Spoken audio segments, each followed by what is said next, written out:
Kung isa kang runner or you're someone na gusto pa lang mag-start sa running, tapos iniisip mo ano ba yung perfect diet, ano ba yung perfect training plan, ano ba yung perfect exercise para sa ganito, ganyan, ano ba yung perfect na ganito.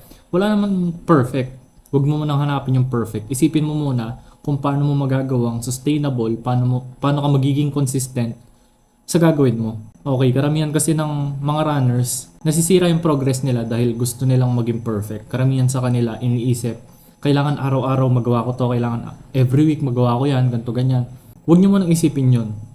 Kung nagsisimula ka pa lang sa basic, kung nagbibuild ka pa lang ng proper foundation, isipin mo muna kung paano siya magiging sustainable para sa'yo. Maraming mga runners yung iniisip ka agad, ano ba yung tamang sapatos, ano ba yung perfect form, ano ba yung tamang gear para sa ganito ganyan. Alam ko na karamihan sa inyong nakikinig is busy sa trabaho, busy sa school, or busy sa ibang bagay.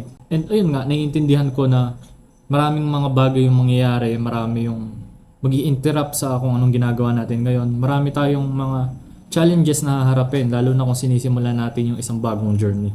Basta lagi niyong tatandaan na huwag kayong maghabol ng perfection, huwag niyong hanapin yung ano ba yung perfect na ganito tulad ng sinabi ko kanina. Hanapin niyo kung paano siya magiging sustainable para sa inyo.